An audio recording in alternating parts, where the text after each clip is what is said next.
ամփոփելով այսօրվա դատականից ձեր դիտարկումները, ինչու սրբազանը եւ ինչու այսպիսի պատժի տեսակ ու չափ։ Գիտեք, Միքայել Սրբազանը ինչ-որ իմաստով խորհրդանիշ է։ Նա խորհրդանշում է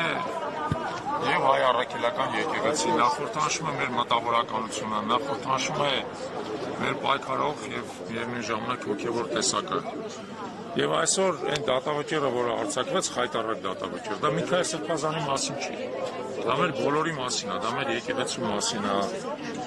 դա այս ամբողջ պայքարի մասին է, հայ մնալու, մեր ինքնությունը պահպանելու, մեր տեսակը պահպանելու։ Եվ բնականաբար, եթե երկրում իշխանությունը հայտնվել է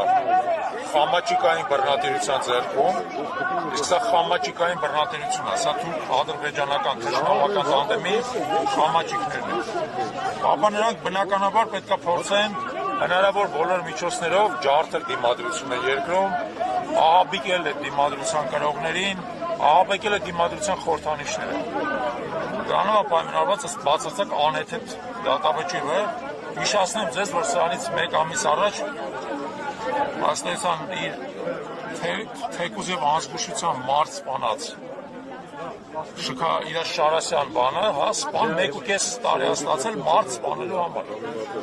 Իսկ դա բացարձակ անհամարժեք է գործողությունները այն պատիժների հետ, որ մենք տեսնում ենք տվյալ դեպքում նույնիսկ որևէ հանցավոր գործողություններ չի եղել, սակայն այնպիսի պատիժ է, որը ուրիշ դեպքերում ասենք մարդ սպանող մարդն է ստանում, որը նշանակում է, որ այն ինչ որ տեղի ունենում ընդհանրապես որևէ կապ չունի արդարադատության հետ, բացարձակ քաղաքական պատվեր է, բացարձակ, սակայն այն մարդիկ, որոնք այս քաղաքական պատվերը տալիս են եւ կատարում են, իրանք սխալվում են, դիմադրությունը չի կատարվում։ Դիմադրությունը շարունակվելու է